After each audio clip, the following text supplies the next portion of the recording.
Hello and welcome to the Game Theory Podcast. I'm your host, Sam Vicini. We're presented by CLNS Media. Today on the show, we've got good friend of the program, Dieter Kurtenbach, making another appearance on the podcast. We're going to talk about a whole lot on the show. We're going to talk a little bit more about Jimmy Butler because there have been some more reports that have happened. We can talk about the one on The Athletic that came out last night from Sam Amick. Luka Doncic had his debut yesterday. Trae Young is literally playing as we were recording this podcast. Kyrie Irving said that he went super into conspiracy theories, and that's why he started to talk about the earth being flat. We've all been there before. And then finally, I want to talk, to begin the show, about just utter degeneracy that is happening in my life right now. You hinted at this. What the hell is going on with you? So I may or may not have placed, it's not like a significant amount of money, placed money on the Denver Nuggets to cover 5 points against the Los Angeles Lakers in preseason NBA basketball. Oh, no, Sam. I am also right now, I am in the middle of a DraftKings preseason basketball contest. Oh, no. This was the fear. This was the fear when they legalized gambling in the United States, that you would end up like this. One, any amount of money is too much money to be betting on preseason basketball. And two, what on earth compelled you to bet on that game?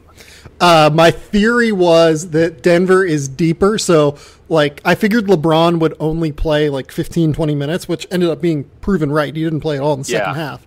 And then that Denver had a deeper team that would be able to withstand the Lakers in the second half. It really just ended up that Denver kicked their ass in the first half and the second half. They won by, I think, 17, 18 points. It was a blowout, yeah. My theory was that I think Denver is probably going to win just as many games as the Lakers this year. And if you take LeBron out of half of the game, I feel a lot more confident about Denver. But again, that sounds smart, but you did a very dumb thing. Oh, no, Peter. I was so into the weeds last night that I was tweeting about Trey Lyles at the 5. This is such an interesting idea. I'm glad I'm getting to see this in the preseason. I've gone fully down the rabbit hole right now. Is this because the Steelers kind of suck right now? And the Penguins haven't really gotten going yet? Is there something Ohio State just doesn't feel like something you can root for? Do you need something in your life right now? And this is filling a gap? I think that part of it was I had a good day betting on college football on Saturday. Yeah, that's how it usually goes, right? That closed out. How I closed out my Saturday was I parlayed Oregon with USC, and Oregon beat Cal by 18 or whatever. That was fine. And then you just took the straight up line on that. It was 2 touchdown, 13-point spread, something like that. No, the Cal game was within single digits. It was 6.5, 5.5, something like that. It was easy 5.5. Money. Yeah. What was the spread on that Arizona USC game? It was 3.5, and Arizona scored with 30 seconds left to bring it to 24-20, and then their field goal kicker missed the extra point. Oh, college football betting is the best. I was riding high after that one. I guess I can't chastise you for betting on preseason NBA basketball when I have made tens of thousands of dollars betting on Tuesday Conference USA football. Yeah. And deep into the weeds. Sam, you couldn't possibly bet on these professionals in games that don't matter. Let me tell you how to bet, though, on these amateurs in a league where scholarships are limited. Oh, I feel way worse about what I'm doing right now, doing DraftKings, daily fantasy preseason basketball. Yeah, it's something.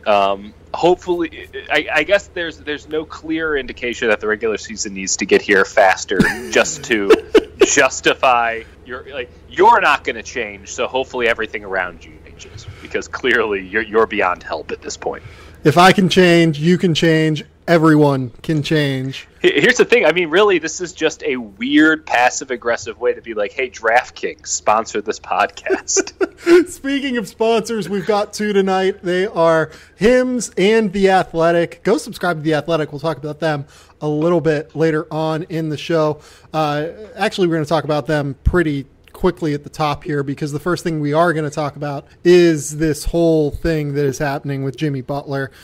Sam Amick reported last night that just an absolute mess. Go to The Athletic. Go subscribe to The Athletic to go read this story, because, oh man,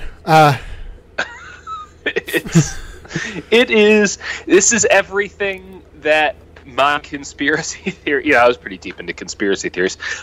It was everything my conspiracy theory brain. Every bad hint that we have been hearing.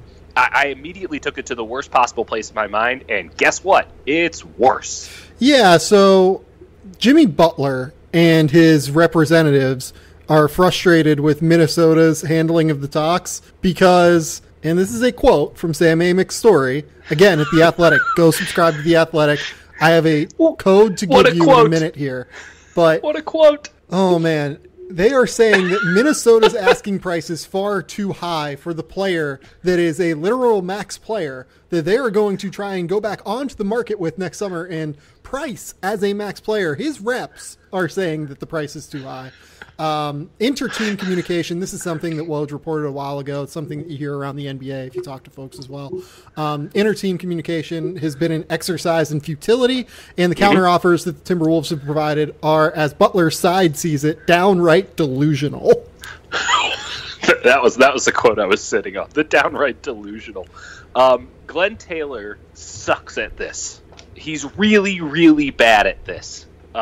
Because the baseline issue is, of course, that Tom Thibodeau doesn't want to trade Jimmy Butler, because Tom Thibodeau doesn't want to essentially write his ticket out of town. And if Jimmy Butler goes, he's probably gone too. And so he's going to try to salvage this whole thing. He's going to try to salvage the relationship with Jimmy Butler.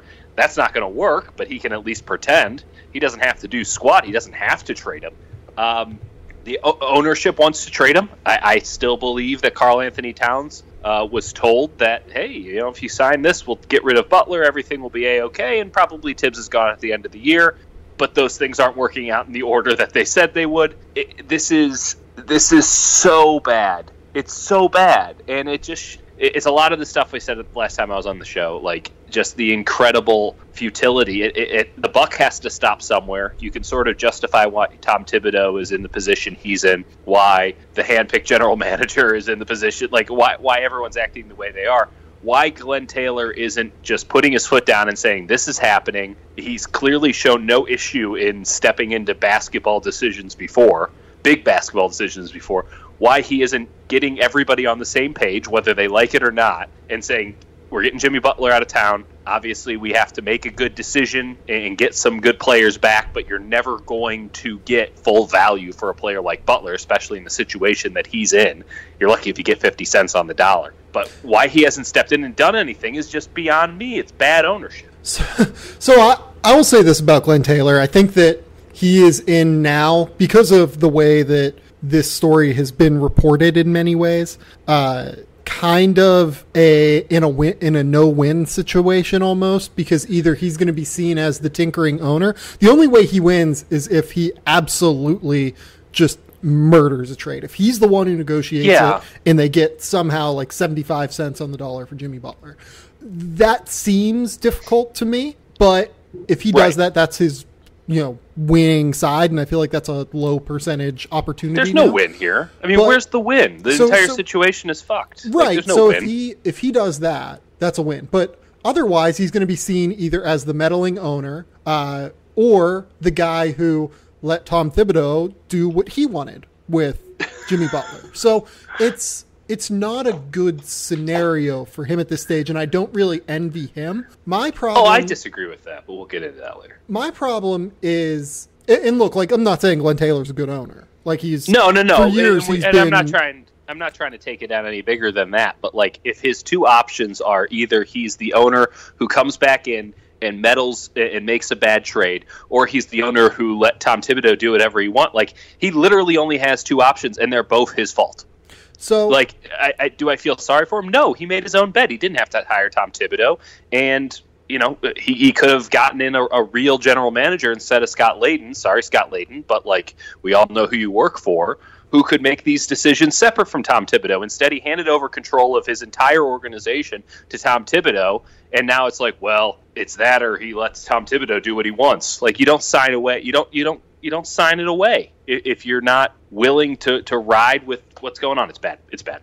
So here is my issue with, the way that they're handling the trade talks. And it's exactly what their ownership is, and it comes from, I talked to NBA folks. Obviously, Sam Amick did for this story at The Athletic. Woj has been talking to folks. Every reporter in the business has people that they've talked to about Jimmy Butler who, are on the agency side, on the team side, anything, any people that, have been hearing things throughout the NBA. And it's very clear at this stage that the Timberwolves are making their price so exorbitant as to price themselves out of really any deal right now. Maybe it'll come down as the season gets closer and everything. Yeah. But to be honest, I don't see why they would be taking this position so quickly, or like it's such a long, protracted time since Butler was public with his demand, 2 weeks ago now almost? Yeah, talked about this 3 separate times. There's just no real reason to do this. I'm not saying that they should take whatever is on the table now. Of course not. I'm saying that what they should be doing is having real logical trade negotiations with teams that don't involve, as the Ringer's Kevin O'Connor said, coming back asking for Ben Simmons from Philadelphia or, asking for Chris Middleton from Milwaukee, because here's the deal with a Chris Middleton deal would be a terrible deal, I think, long-term for Minnesota, because Middleton is a free agent this summer as well. B, Milwaukee, Milwaukee has no desire to trade Chris Middleton. And that's why they denied this deal, is that they really want to go to battle with Chris Middleton. And in my opinion, they want to try and keep him long-term. And I would venture that you have a much, much higher chance of keeping Chris Middleton long-term than you do Jimmy Butler in Milwaukee. So it's just not realistic right now. And I think that they need to really have come to whatever being, come to Jesus moment, but whatever you want to, pray to, I guess, if that's what you're into. But come to Tibbs moment. They need to have a come to Tibbs moment and be like, hey, we don't want to go into the season with this mess. Going into the season with this mess doesn't really help anyone. No, but then again, he is currently being listed as out for off-season wrist surgery. So, he's just trying to get healthy. There's clearly nothing going on the side. I thought that the quote that Sam got, where it was just straight up called, what the Timberwolves are doing is straight up delusional, is completely apropos. And I totally agree with you. And why are you dragging this out? Why are you looking for somebody in the NBA to be a sucker? We make comments on trades all the time, and sometimes teams get ripped off. But the Sacramento Kings aren't coming to hand you 10 first-round picks. There's maybe 3 or 4 suckers out there, and they're not involved in this. Jimmy Butler is a player who shouldn't be tradable, right? It took the Chicago Bulls to be in a really bad spot and got what they thought was a really good trade package, which at this point looks fantastic, for Jimmy Butler. That was a very strange, weird trade that, frankly, I panned to bejesus when it came out, and I will still pan it to a certain degree. Yeah, I also hit it pretty hard. I didn't hit it quite as hard as a lot of people did, but I was certainly on the side of it. I was on the front foot. No question about it. I was certainly on the side of it being a bad deal for Chicago, but I still think it's not. It looks better. But it's I still don't think really it's a good hard, deal. I think, to say it's a bad deal right now. Well, yes. Player for player, Jimmy Butler is an all-pro. He's so much. There's other stuff happening. In a vacuum, you take personality and you take stuff out of it. And, obviously, here we are. Clearly, it wasn't that bad of a deal. Jimmy Butler's going to be on his 3rd team in, 2 years or something like that. So, at the same time, Jimmy Butler's a player of that caliber shouldn't be tradable. If we're talking about where he is in his career, what he can do for a team, and where he's at, sort of in the league landscape. But the Timberwolves spoiled this asset, and a lot of fault has to go to Jimmy Butler, fault has to go to Tibbs. Everybody has egg on their face in this thing. Well, the fuck up was not trading him in the summer. I guess, yeah. I mean, but again, that points to the systemic issues in play in Minnesota. So at the same time, like, if the Timberwolves honestly think and there's no other reason than delusion that they can get anything more than anything even close to equal value, which is what they're asking for, if not better value in Ben Simmons, if we're being honest. In fact, significantly better value when you take into account the contract. Like, do they honestly think this, or are that they can get that back, or are they just waiting for a moron to come in and say, okay? Like, what is their game plan here? Because there's no situation that I can foresee in which in which Jimmy Butler plays for the Timberwolves this year, in which the Timberwolves get anything remotely close to fair value back, and in which they don't piss off a bunch of general managers around the NBA because they're not, as you said, they should be having negotiations. They should be getting conversations back and forth, trying to figure out, okay, what can we get back? Trying to parse things together. Constructive feedback, right? They're not even doing that. They're just throwing this out there like a 12-year-old on 2K trying to put together the super team, and they just keep getting rejected. And it's like, at some point, you have to stop blaming Tibbs. At some point, you have to stop blaming Butler for the situation that's arisen, and you have to, I think, start blaming Glenn Taylor. And yes, it may be a no-win scenario, but it's a no-win scenario that he set up for himself. And every single day this drags on, his franchise looks more and more inept because, frankly, I think they are.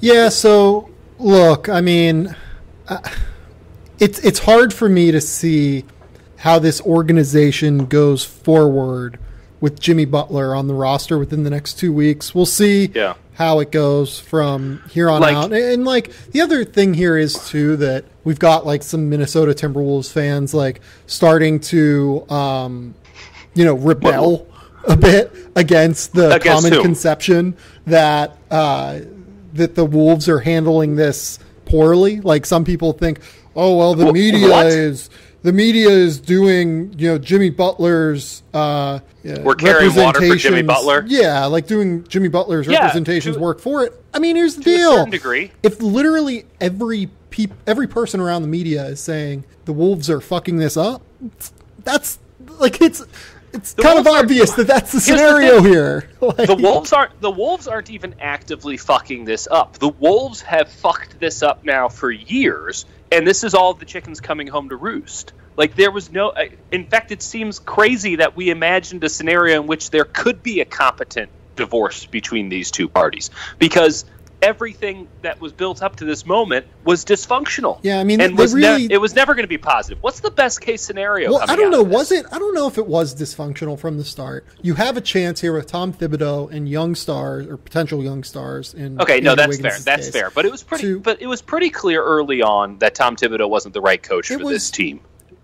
Yes and no. It was a very volatile situation, I think, because of the personalities involved. Right. But I don't know that I want to say it had no chance, because I think it was a reasonable risk for Minnesota to take, in the assumption that they could, see if this works for a year, and then as a coach, you have the ability to offload Butler this summer if necessary. The problem is that you have to be able to have these real look in the mirror moments and figure out where you are as an organization, figure out, does this make sense? Does this not make sense?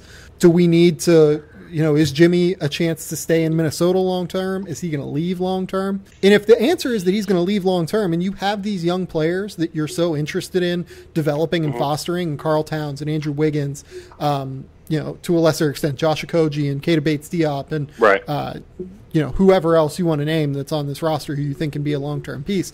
But if those are the players you're going to build around, which should be, you then do really have to get and extract value for Butler now, because you don't have a chance to win a title this year. Like, that's just not realistic. They are not beating Houston. They are not beating Golden State. And if you believe that Karl Towns can be as good as what I believe he can be, what most people around the NBA believe he can be, then you have to deal Jimmy, regardless of how difficult it is and how much Thibs wants to compete now, because you need to look at the big picture here. And maybe the problem is that Thibs has played this wrong from the start.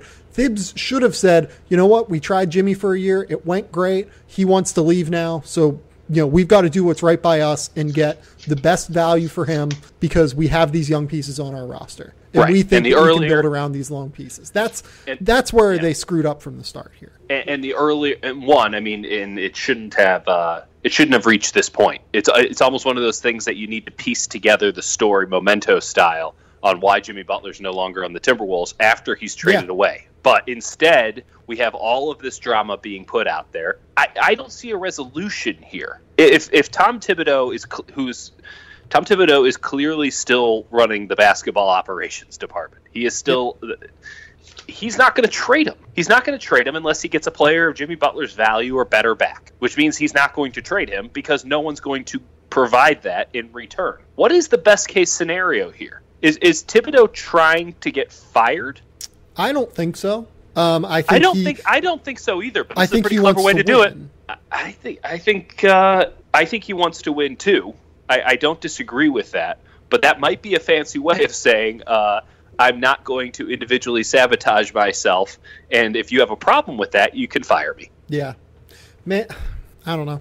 We'll see how this plays out. That has to break because otherwise he's not going to get traded as long as Tibbs is still in charge because no one's ever going to give fair value.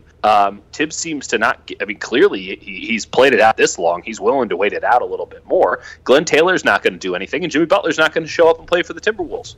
I mean, which of those things breaks? I don't know what the best case snenario here is. I really don't. I think ultimately they might have to fire Tibbs if this thing drags into the season. People keep saying too, I hope he sits the rest of the year. Like he'll just hurt his value. No, he won't. What are you talking about? Teams know how good Jimmy Butler is. It's not going to hurt anything. Kawhi Leonard somehow found a way to create drama in San Antonio for an entire season. He's going to get a max contract next year. Yeah. If he doesn't play a single minute for the Raptors this year because of another injury, if he does the exact same shit again in Toronto, he would still get a max contract. Jimmy Butler is of the same caliber. He will get a max contract. That is not an issue here. The question is how many people are embarrassed, how many people have their reputations ruined, how bad the Timberwolves organization looks when this is all said and done. And right now, no one is going to come out of this looking good, except for maybe Jimmy Butler, who, when this all started, looked the worst out of all of them.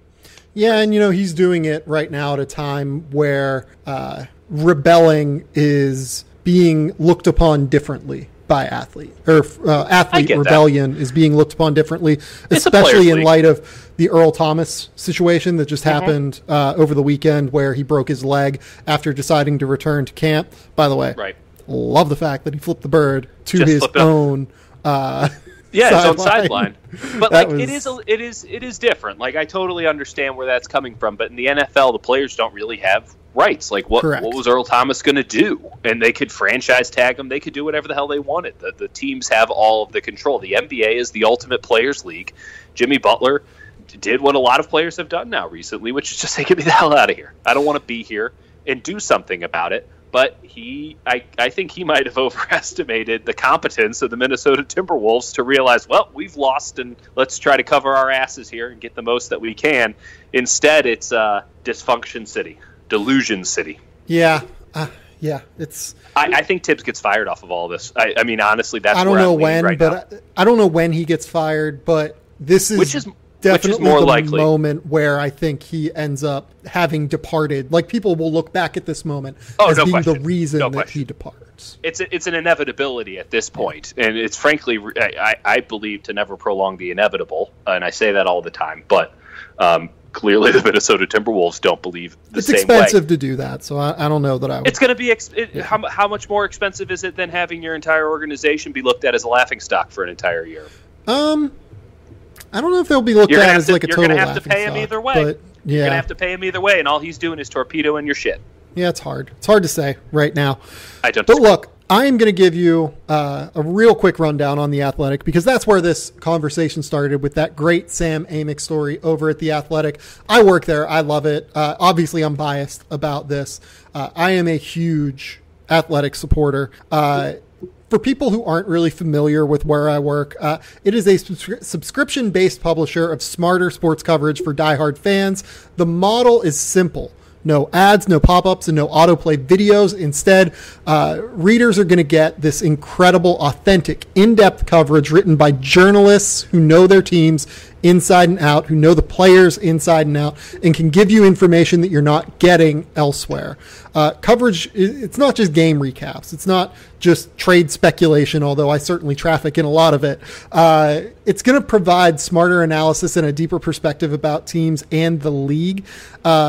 Anyone who subscribes as well, you're not just going to get access to the team that you subscribe for. If you're a Timberwolves fan, for instance, you're not just going to get John Krasinski's work. You're also going to get Sam Amick's work and Ken Rosenthal's work in baseball, and Pierre LeBrun's work in the hockey world, and mine and Shams Charania's world in the national NBA side of things.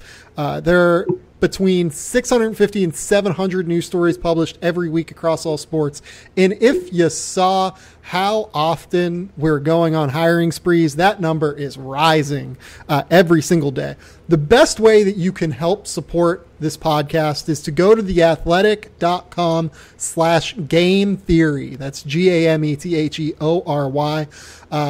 The link is case sensitive, so make sure that you're using all lowercase letters there. If you go to theathletic.com/game theory and subscribe, you will get 30% off of a first year subscription. That's going to make it $3.49 a month for you. That is less than half of what I pay for a cup of coffee in Los Angeles if I go over to the coffee place I like on Sunset that has Stumptown Cold Brew. And it's certainly less than what you're going to pay for a cup of coffee, regardless of where you're listening to this episode. So go to theathletic.com/game theory and you'll get access to all of this incredible, incredible work. Dieter, let's move on. Let's talk hold about. On. I want to bring something up. You said that all of these journalists know the players inside and out. That's disgusting. That seems like an extra step above. John Krasinski can tell you exactly what Jimmy Butler's colon looks like, or his liver, or his heart. You said it.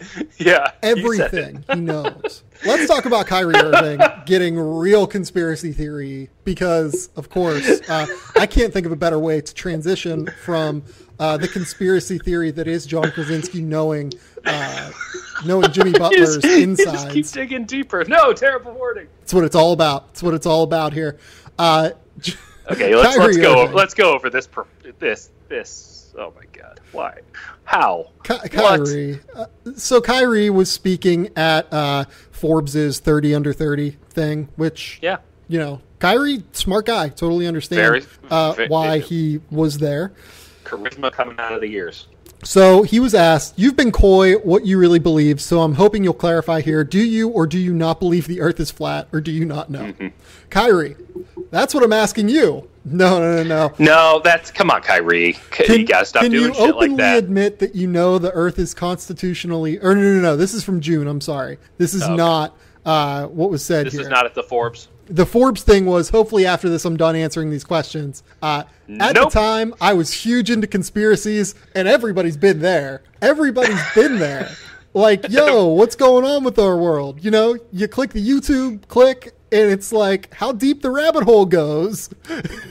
At the time, I just didn't realize the effect, and I was definitely at that time like, I'm a big conspiracy theorist. You can't tell me anything. So I'm sorry about all that. For all the science teachers, everybody come up to me like, I got to reteach my whole curriculum. I'm sorry. I apologize. Kyrie, just troll God. Just the king of this shit, and I am all the way for it. I'm not. Lord knows I enjoy a good troll, but here's what I have to ask about this. Do you think that Kyrie knew what kind of shit he was going to get himself into? No. Not at all. So you know what? I don't feel sorry for him at all. Which I think there's a certain level of I was just fucking around and for sure. I wanted to see. I think initially, and this is what was kind of floating around when it initially happened, was Kyrie just wanted to see how far into sort of the aggregatosphere that whole thing could go. He threw out a weather balloon, and he just wanted to see how deep it could get before anyone asked him if he actually believed it or not, before anyone back-checked it, anything like that. And in many ways, point made. in other ways, Kyrie Irving, a very smart guy, now looks like a complete loon. So, and he still does. He still does, because, again, who hasn't been just deep into a conspiracy theory wormhole? What is the biggest conspiracy theory wormhole you have ever gone into? That is a great question, Sam. I did do all. I watched all of those. We didn't land on the moon thing. I don't believe it. Like, I honestly believe we landed on the moon. But it's really fascinating to me how aggressive people can be in that kind of stuff. Like, in this intellectual dark web nonsense where everybody's been lying to you and all that. Like, there is a general consensus of thought. Like, just because we're all nihilists these days doesn't necessarily mean that anything that happened before the Great Awakening of uncensored media is false. But people just want to be assholes. I mean, and that's really the big kicker. I don't know where the hell. My favorite part was Kyrie being like, "Where are you going to be in 30 to 40 years off of this Forbes thing?" Oh, my God, it's the best. Yeah. I want to talk about that in a minute. Okay. But the biggest thing that... Yeah, what's the deepest one? How about this? Because I'm having a hard time figuring out for myself, just off the top of my head, what's the biggest conspiracy theory that you actually believe? Oh, it's or that you lend credence to? It is for sure JFK. Like, I am 100% in on the fact that Lee Harvey Oswald did not kill JFK alone. 100% in. Alone, or that he didn't do it at all?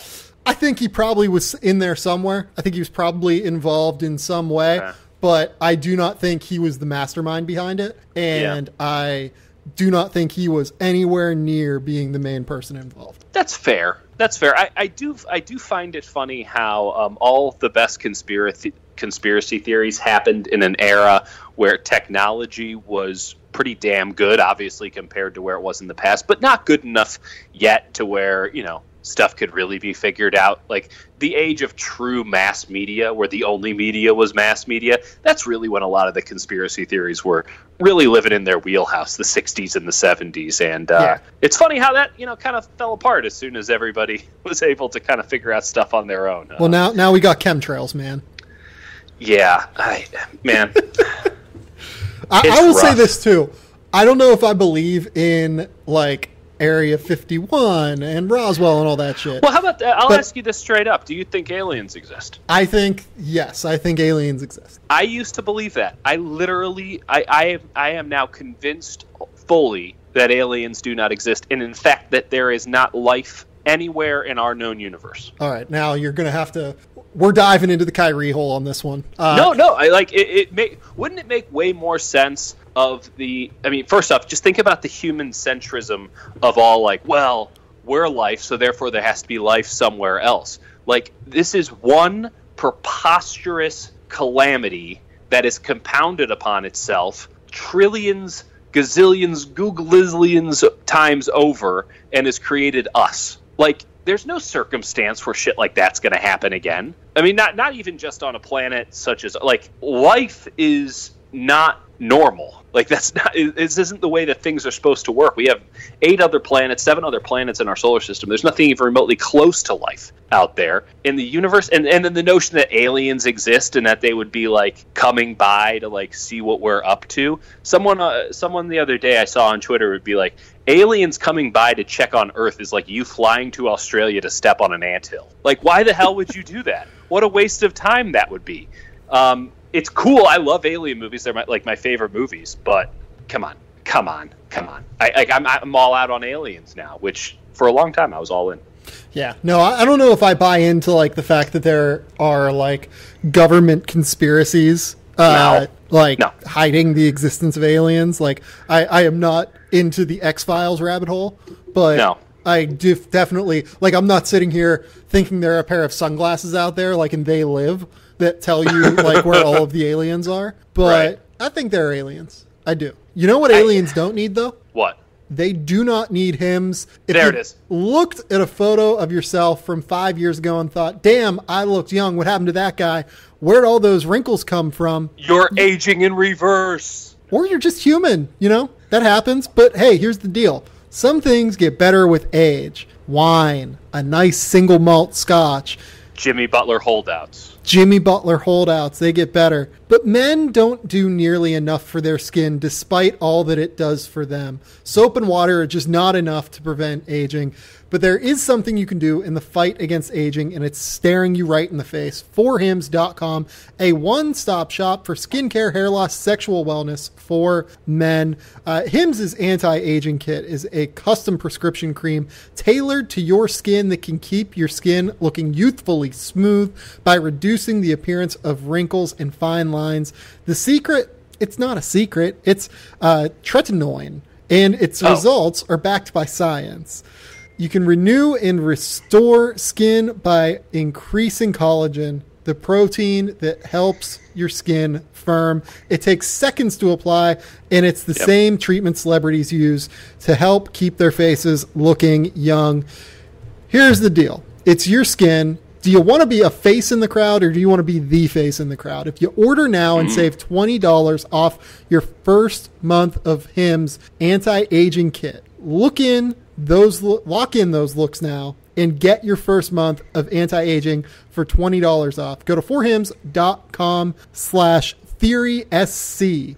That's forhims.com/theorysc. forhims.com/theorysc. Go take care of your skin, man. I'm trying to do that now. I'm trying to exfoliate more. I'm using that Hims anti-aging cream. I'm trying real hard. You know, I'm making it so that once I hit that big 30 mark, I am not regretting past decisions.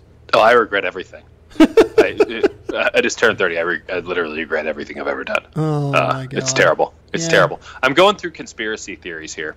I'm deep in the wormhole. We've all been there.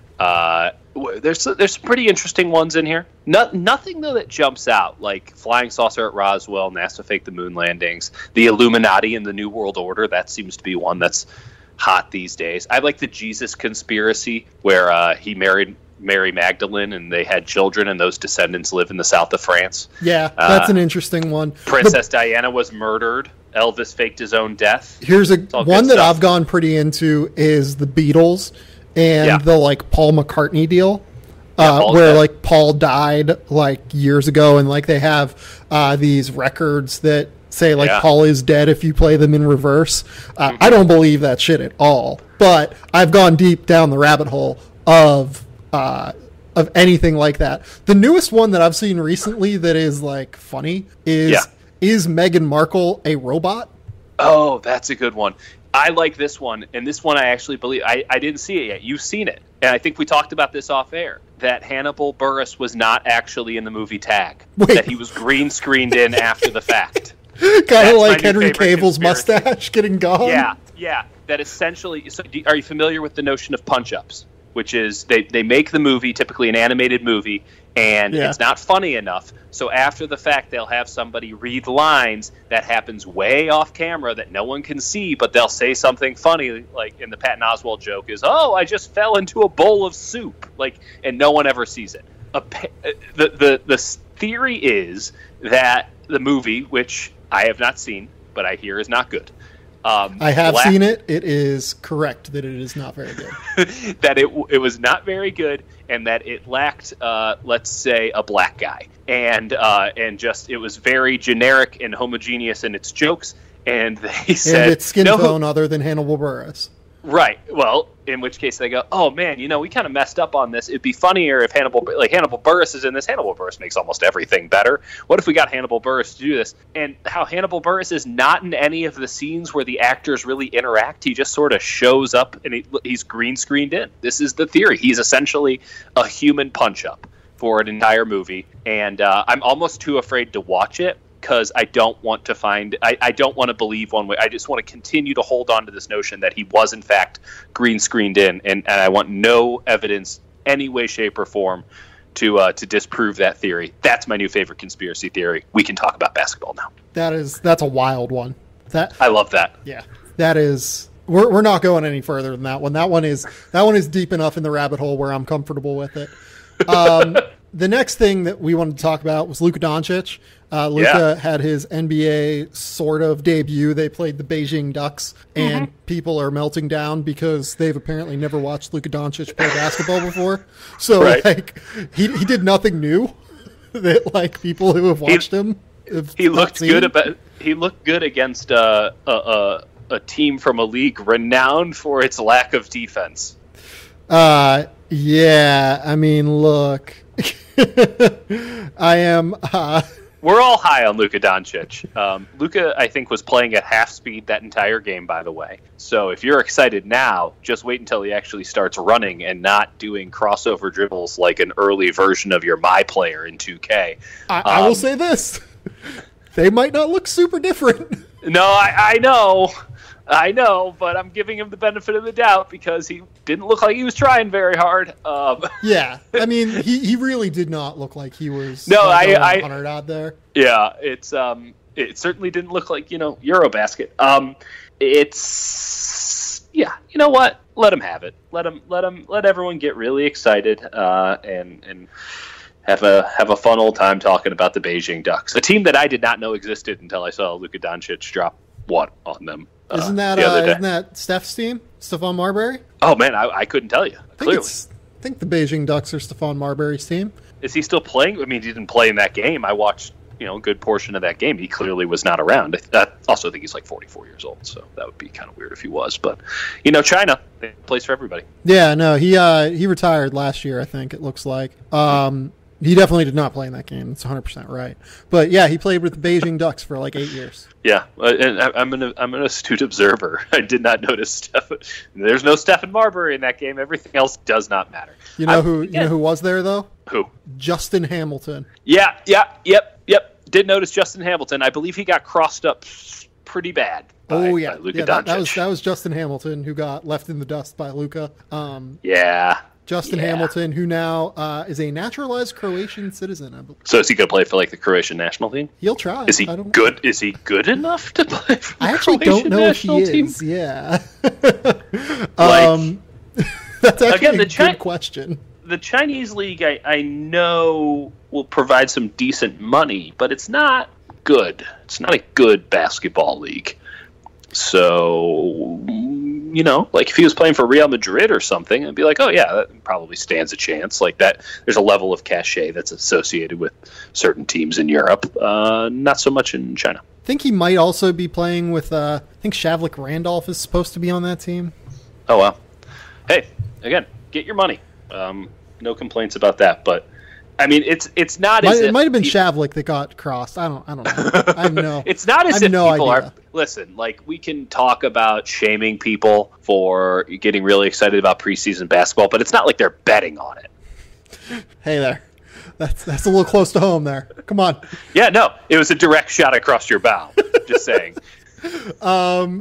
You in this situation are Justin Hamilton, and I am Luka Doncic crossing you up. I got nothing on that one. Markelle Fultz made a 3 tonight. Let's get excited. Whoa. Yeah, listen, I'm very happy for Markelle Fultz. I know you are as well. Didn't look great. It went in, though, and that's all that matters. Nah, man, he looked awesome. That looked Did he? terrific. Yeah. So much better than last year. And actually, I'll say this. It did not look like a disaster. It looked like if you leave him open for 3, he will make a 3. Agreed on that sentiment. That is astute. But it wasn't a normal shot. Like, it was well above his head. It kind of looked like it had a bit of a two-hand release, and it wanted to clang out, baby. It wanted to clang out real bad. And then we had Mo Bamba drilling a 3 later in that game. Drew Hanlon sitting courtside, just so excited for all his boys. The only thing I saw was Bamba just absolutely posterizing Joel Embiid, and by that I mean sort of dunking, but just dropping it into the basket.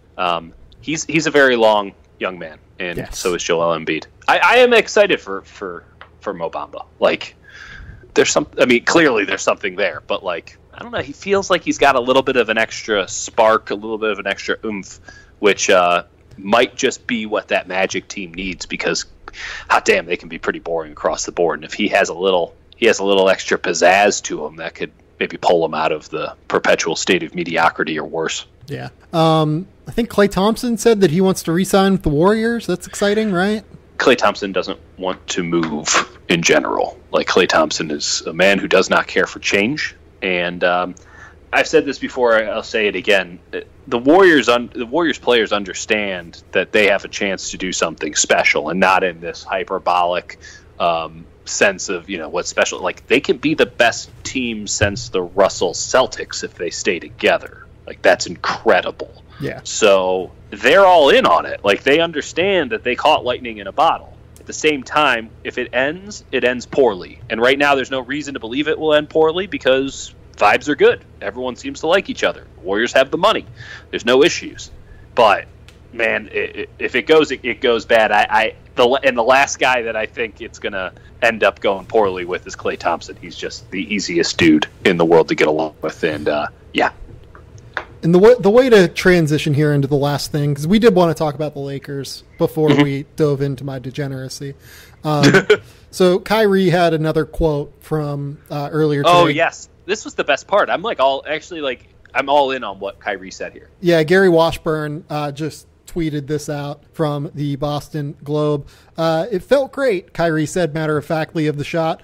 He's speaking of the 2016 NBA Finals where he I'm not in on this quote. I'm talking about a different quote. In Game 7. I'm not all in on this quote. Kyrie was a factory of content today. Yeah, apparently. He said it felt good. Obviously, being one of the historic teams to come back from 3-1 in the NBA Finals, that was pretty special. But after the game, I was like, what's next?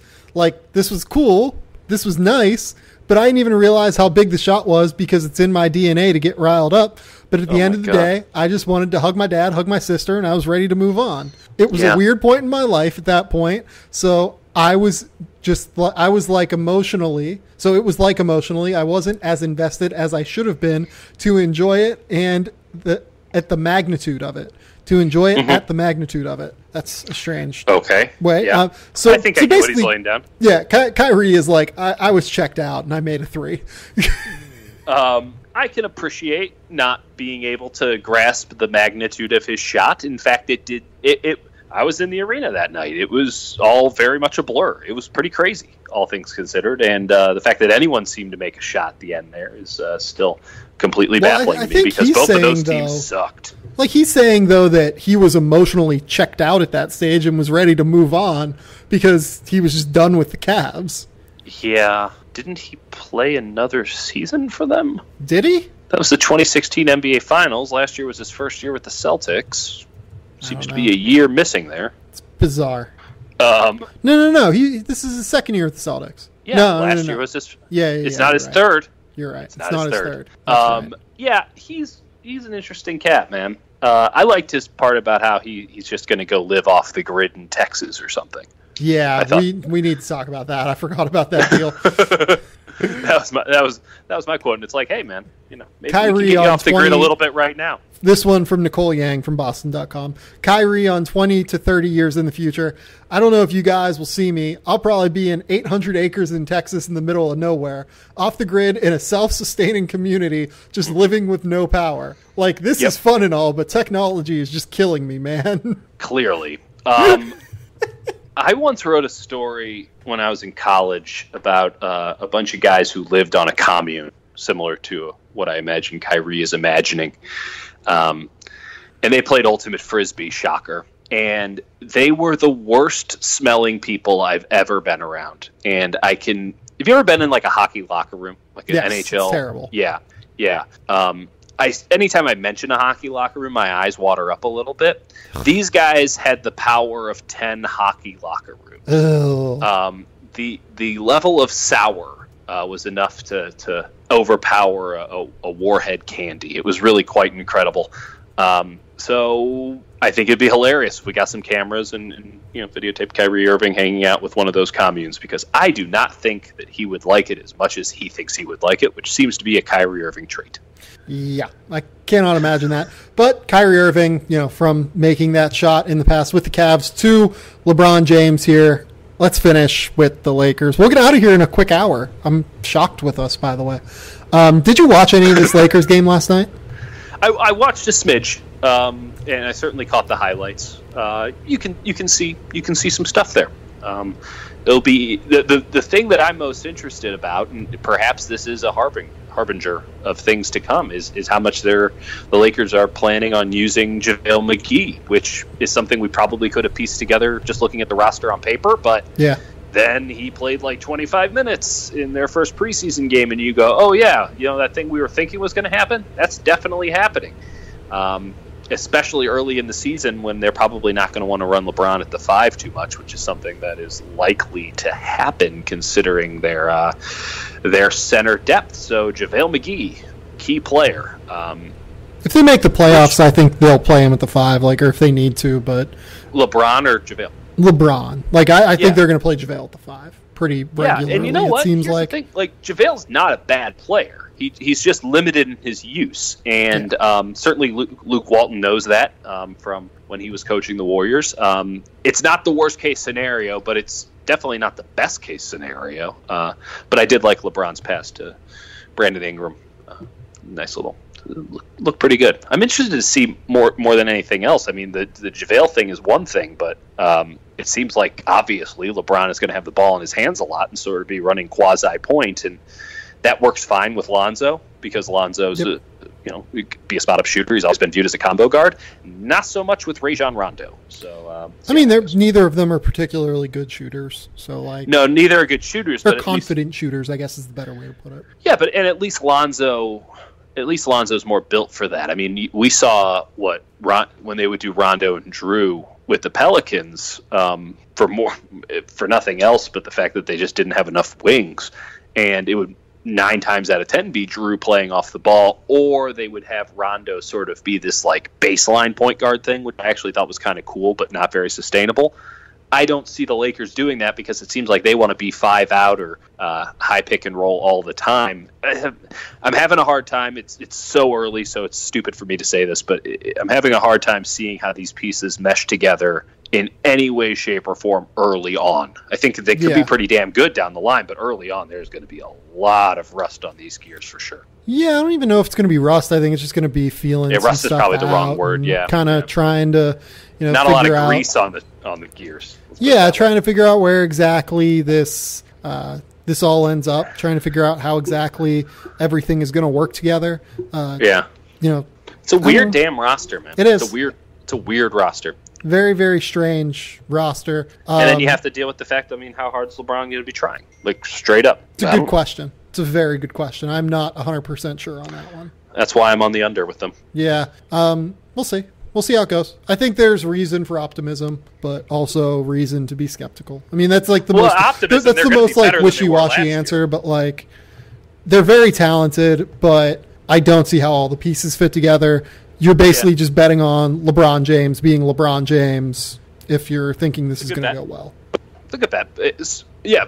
I mean, I don't know. You bet against LeBron James last night. I mean, I'm not really sure how you can get off being I mean, it's so weird. If you have realistic expectations, which I know Lakers fans in general don't, it's better. This is a clear improvement. It's a great path. You're going to get a little bit of, sort of this preordained, presumable LeBron veteran team where he's going to have competent players around him, guys who know how to play the game, while you get you still have that young core trying to figure that out. You bring them both together. It's a weird gap year for both parties, and then next year they're really they figure some stuff out. Maybe they make the playoffs. Even if they don't, the theory is they get another max guy to hit the ground running in 2019. Yeah. And I think that's I've been saying that the whole time. I think that this is a year where LeBron's trying to figure out which of these guys they should keep around, which of them they should not keep around, and then building toward 2019-20. Right, and there's no problem with that, except for the fact that no one can keep it in their pants when it comes to the Lakers. And now you have the biggest superstar in the sport on the Lakers, and the microscope. I mean, it's so funny to me. We've already seen it. And the microscope's been on the Warriors for good reason for a long time. And a long time in the NBA, meaning 3-4 years. And it's all in LA now. It's incredible how just the center of the league has moved south to Southern California. And I don't give a damn one way or another. But it's not. I like it. Yeah, no, I mean, it probably should have, probably been always down there. But it's a lot of commuter flights like I took this morning, just the LAX to Oakland or SF for 1 hour up in the air and down on Southwest. But it's so I don't know if that's a conducive environment for figuring out the stuff that they're going to need to figure out, honestly, because the Lakers always get more attention than they deserve when they're a bad team. And now they have this incredible, great player, arguably the greatest player of all time. Every year is sacred at this point in his career. And I don't think, clearly the young guys are not ready for prime time yet, even though they showed something last year. The older guys are past their expiration date in many senses. It's super weird, and I don't know if the magnifying glass is necessarily going to be a good it's going to be a good thing for a team that has so much to figure out.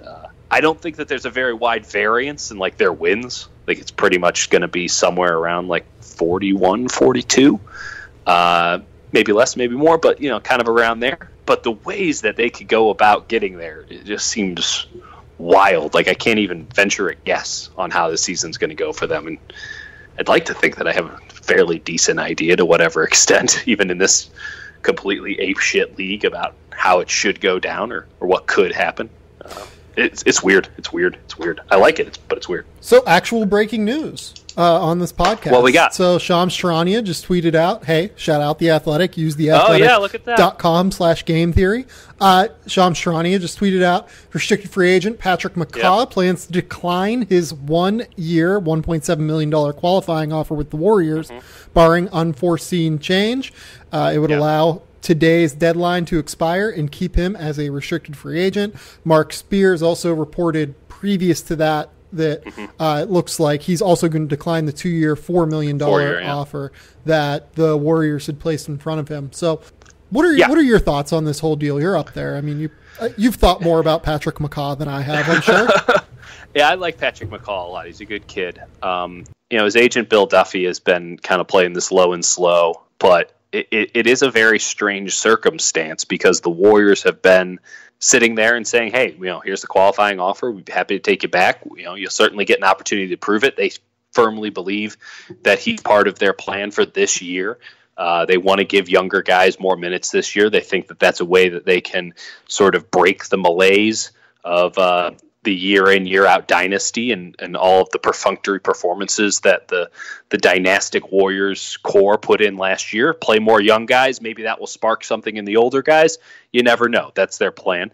I don't have any information that, I can come to the table with here regarding who McCaw and Duffy think is going to make an offer for him. But they have been sort of waiting for this qualifying offer to expire, which leads me to believe that they think there's a team or 2 or 5 or 10 out there that's going to make him at least a better offer or provide him an equal offer and a better opportunity. And the scuttlebutt is that the Sacramento Kings want to do it, but that's just scuttlebutt from where I stand at this juncture. Not that it couldn't happen, but you never really know.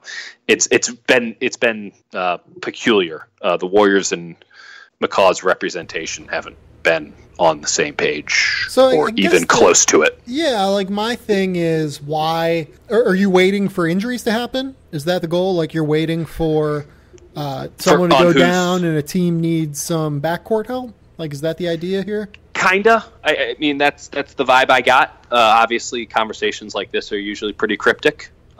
So it's not, I don't know. I mean, it's tough to say. It's tough to say. Clearly injuries happen.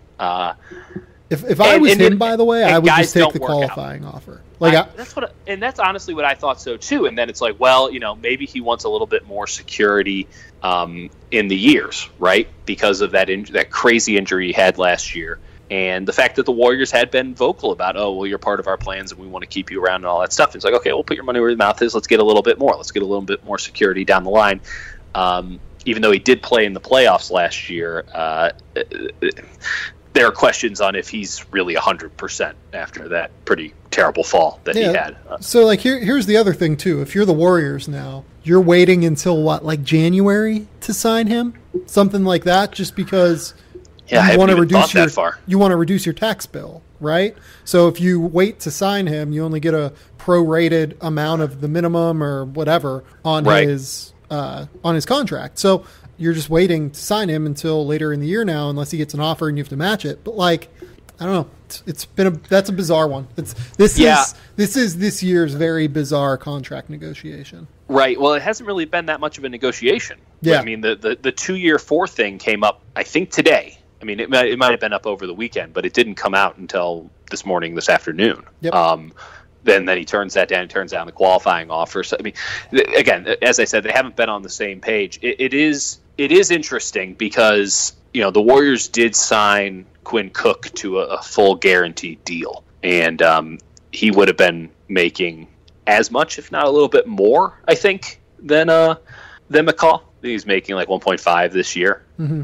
That might have ruffled some feathers, sort of usurped him in the hierarchy. Though, with this team, you look at their wing depth, obviously Iguodala and Livingston, but those guys kind of qualify under the the core group. Those are guys who take games off all the time and get rest and all that stuff. So really the backups that you have at wing and guard are Quinn Cook, Damian Lee, who's on a 2-way, and Jacob Evans. And I guess you can qualify Jonas Jerebko in there just because he plays a quasi-wing position. But, like, really, that's it. It's Cook, Damian Lee, and Jacob Evans. Like, they're going to need to go out and sign somebody to play guard. Yeah. And I right now I don't know who that is, like, honestly. I think that the Warriors were just expecting that Patrick McCaw would come back in.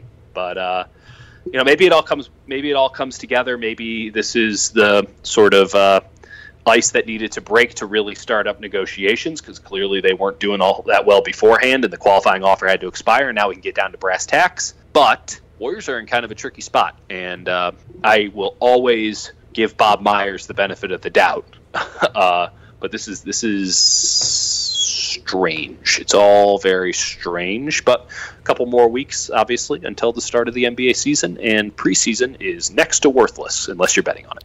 Yeah. Speaking of betting on things this weekend, did you watch the Ryder Cup at all? Yeah. Yep, and I'm sad. I'm sad that the U.S. lost, but oh my God, is the Patrick Reed content just glorious. Yeah, well, what did you expect? This is a guy who, by the way, when he was riding his highest, decided to declare to everybody within earshot that he was carrying his partner, at the time world number 1 Jordan Spieth, for the entire tournament.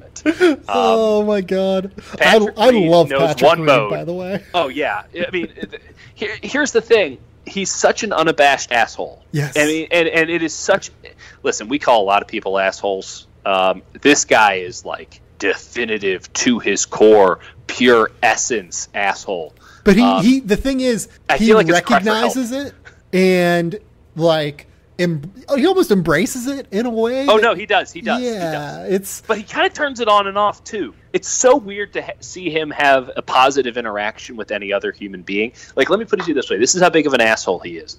Bryson DeChambeau was playing. He was the last guy in the singles, right? And the tournament's over. Europe has already won. But he has to finish out because that's just how things work. You have to finish your match, and it's a big deal for him as a Ryder Cup rookie. And I see Patrick Reed walking next to Bryson DeChambeau, who by all accounts is a pretty weird cat. And he tests out like same length irons and does all. He's this cool. stuff. I think he's great for like the game of golf because he's different, and Lord knows we got enough same guys going on in golf, but like, and he wears like the newsboy hat and all that stuff. But I see Patrick Reed walking next to him talking and like chuckling, and my initial thought was, someone get Patrick Reed away from Bryson DeChambeau before he ruins him for life. No. That was my initial thought when I saw Patrick Reed interacting with another human in a positive manner. The thing with Reed is though with DeChambeau is he's like Tiger's guy, isn't he? Well, and that's the thing. Reed is kind of Tiger's guy too. Like not maybe not so much now, but like DeChambeau and Tiger play rounds together all the time, from what I understand. Yeah, no, but then again, like it's all kind of the same guys kind of run with the same guys. I mean, it's not that Well, like it's not that there's different. the pack of dudes with like Spieth and Fowler and Justin Thomas, and Patrick Reed is certainly not a part of that group. No, like Reed is the number one outcast, man. If you haven't read Slaying the Tiger, you got to read it. The chapter on Reed in Slaying the Tiger, book by Shane Ryan, incredible, it's great, is amazing. It is so interesting, and I says read it a lot. like once every 6 months just to remind myself of like just this dude. This guy is something, and up until this weekend, perhaps I would have said he was the greatest match, and maybe he probably still is, considering his NCAA accomplishments, the greatest match play player of all time. And I read an interesting article today about Monday qualifying on the PGA Tour, and Patrick Reed has the nickname Mr. Monday because he qualified for so many tournaments. At one point, 6 in a year, I think, by Monday qualifying. And there's only 4 spots for like 100 guys. And his entire argument was, I just treat it like match play, which is you have to be balls to the wall, super aggressive every single time because no number is too low. And if you think you have a number that you just need to hit and then you can coast, you're already dead. This guy is ruthless. He is a wicked competitor. It makes him an unbelievable match play player, obviously save for this weekend.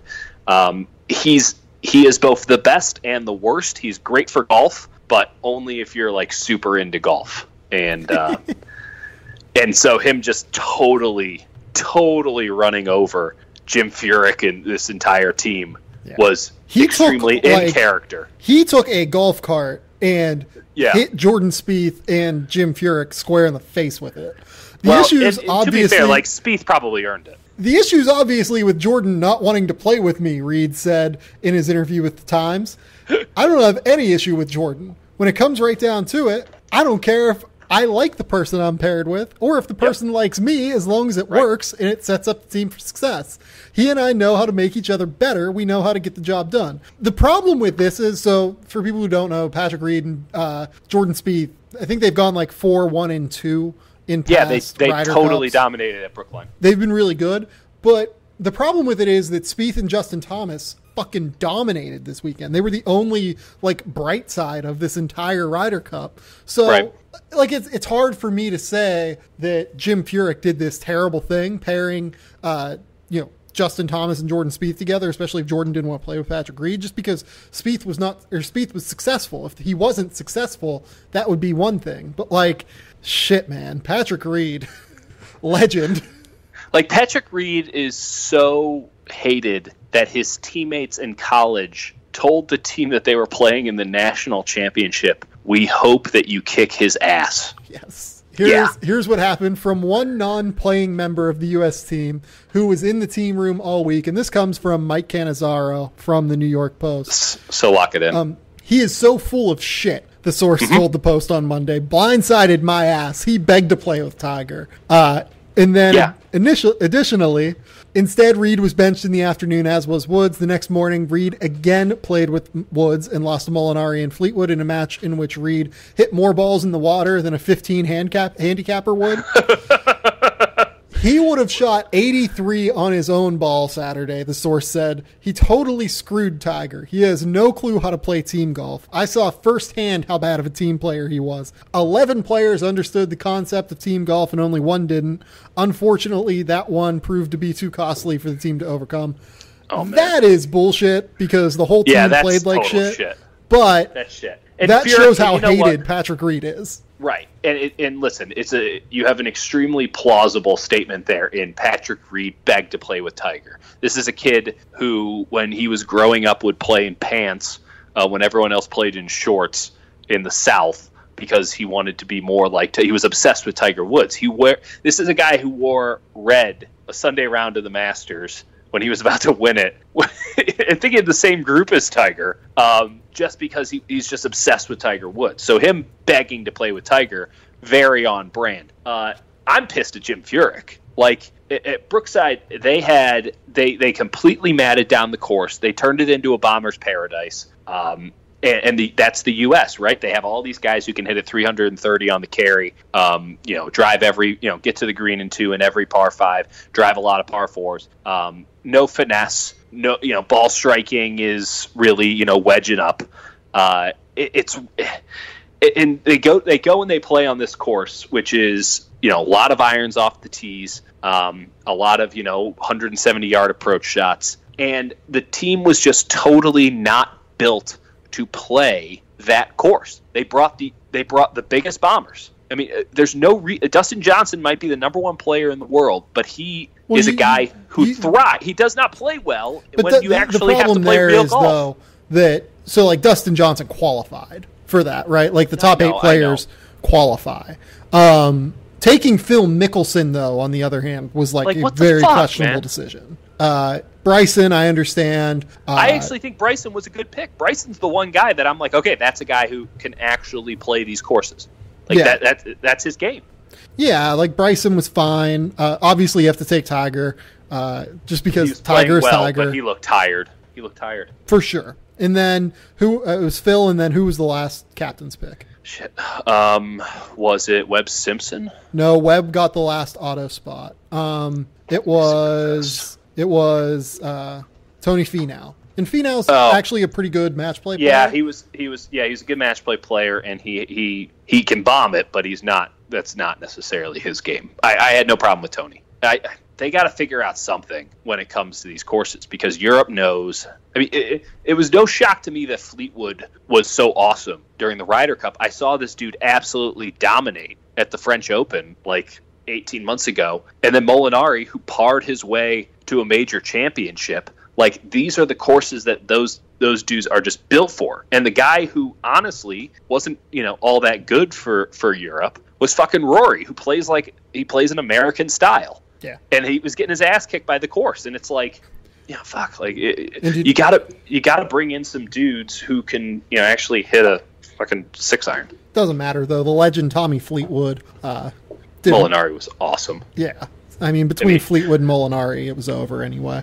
But when Ian Poulter, when fucking broke ass Ian Poulter is winning rounds, when Spieth gets absolutely destroyed on Sunday. I am never betting against Ian Poulter in a Ryder Cup. That is that's the thing. That's the thing. You should be betting on Reed and Poulter, right? Well, Reed doesn't show up for other reasons. Poulter does what Poulter does, but I didn't really necessarily like the Tiger versus Rahm matchup because Tiger doesn't have anything to prove in that. Well, the problem there is though it's not a thing where the captains pick the matchups. They submit 12-person lists, I think. Yeah, I feel like you got to try to get away from that. I mean, Rahm has everything to gain in that situation, and you just put in your order as you want, but you have to kind of read it, and they're not going to have Rahm at the end. And Tiger hadn't played well enough. Listen, I know he won the tournament last 2 weekends ago, but you saw what the course was doing to him over 4 rounds leading up to it. I would have DeChambeau in the middle. It's a guy who needs to prove something. I would try to get, you want to get momentum going early. By the way, Bryson went 0-3 too. He was a disaster as well. I know, but it was just a mess. It was a bad time. It was a bad time. There's no other way to do it. I didn't feel good about any of it. I mean, and listen, I was watching it on Sunday morning. Sunday morning, 3:30 a.m. Right? I woke up and I'm like, I'm going to watch the first, 6-7 holes of most of the guys. And Justin Thomas missed 2 5-foot putts on the first, and he was the first guy out. Misses 2 5-foot putts on holes 2 and 3, and I'm just like, nope, I don't need to watch any more of this, because if Justin Thomas, Justin Thomas was good. Yeah, he was good. He was their best chance, and he was the right choice probably to go first. Yeah. I think he won that, didn't he win his singles? Yeah, by 1. Yeah. But there's a certain if he get out and he's looking at, a 5 and 4 or 3 and 2. Okay, now you see that up on the scoreboard. Let's boogie. Let's get some things going. Well, right? The crazy thing is they got within 9.5 to 10.5, right? Yeah, but then because Tony just went out and wrecked Tommy Fleetwood. He did, but I mean that's great. But it got there, and then Europe, I think, took a lead in 5 of the remaining 6 matches. Yeah, Spieth got wrecked, and then I think Tiger was next. Yeah, Tiger and Rahm was a pretty good match, all things considered. But Rahm, again, it's just you want to try to get Tiger with Poulter, not necessarily because you can beat them in match play if you can figure it out. I mean, the world number one losing like, to Ian Poulter is rough. Yeah, but not on that course. Like, what the fuck did you expect? It's tough. It's not tough, good. Man. It's not good. I get it. I get what you're saying, and I'm saying like I would not bet against Ian Poulter in these match play events and in the Ryder Cup, but world number one against Ian Poulter, it's real tough. And okay, they play Whistling Straits 2020, which I'm going to tell you right now how this is going to go. It's going to be mostly the same guys, if we're being honest. Yeah, it'll be Justin Thomas will for sure be there. Finau will be there for sure. Finau. Dustin, Spieth, Ricky, Phil Patrick won't. Reed, Bryson will be there. So that's 7 of the 12. Bryson will be there. Probably Tiger. And I'd probably bet on Tiger know. being We'll there. see. We'll see. 2 years, yeah. Who knows? Phil won't. Phil That won't was be Phil's there. last Ryder Cup. Webb Simpson's, hit or miss. Webb Simpson's coming off an awesome year, though, by the way. Like, incredibly underrated year. Here's a guy who this is another guy who was missing putts and could have gotten some momentum going. And again, I can only go off of really what I was watching, but Brooks Koepka kind of gave away two. Koepka will be there, yeah. Koepka will definitely be there, but he gave away a couple holes early to Paul Casey. And it's like Paul Casey's their worst player. Yeah. Like, come on. But Jordan Spieth losing to Thorn Jorgensen or whatever, like that's just completely unacceptable. And that's how you knew the day was over. But Whistling Straits is link style in Wisconsin. And it's not going to be link style. What it's going to be is municipal range style, where all the grass is completely matted down. It's going to be. They're going to add another 1,000 yards to it. Extend the tips out even further, and you'll be able to putt from 140 yards away and roll. You'll be able to roll a 300. You'll be able to putt from the opening tee. Right. Yeah. I mean, it's just going to be a goddamn joke. And like I have a problem. I have a problem with the way that the games are now being.